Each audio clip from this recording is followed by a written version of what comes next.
Maligaya't mapagpalang pakikinig mga taga-katrumpeta. Ituloy natin ang ating paksa nung nakaraan.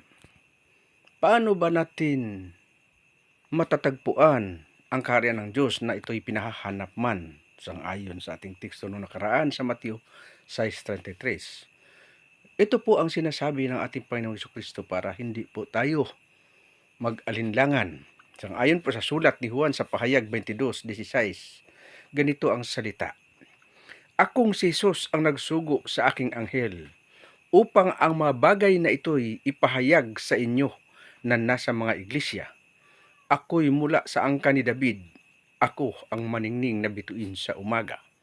Siya po ang nag-utos sa kanyang anghel at kailangang matagpuan natin ang anghel na ito sapagkat doon tayo dadalhin sa ating Panginoon sapagkat itong anghel na ito, tao ito sa huling panahon na uutusan na siyang maghahayag ng buong katotohanan tungkol sa kanyang panukala.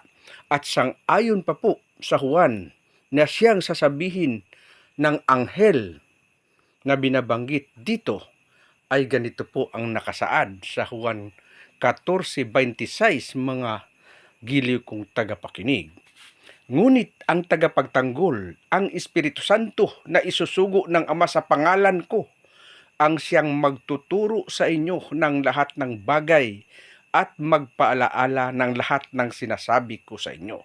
Malinaw po mga kapatid na mayroon siyang uutusan buhat sa Ama, ang Espiritu Santo, na hindi po ito maaring makapagturo sa atin kung wala itong katawang gagamitin na siyang magsasalita at magpapaliwanag sa atin.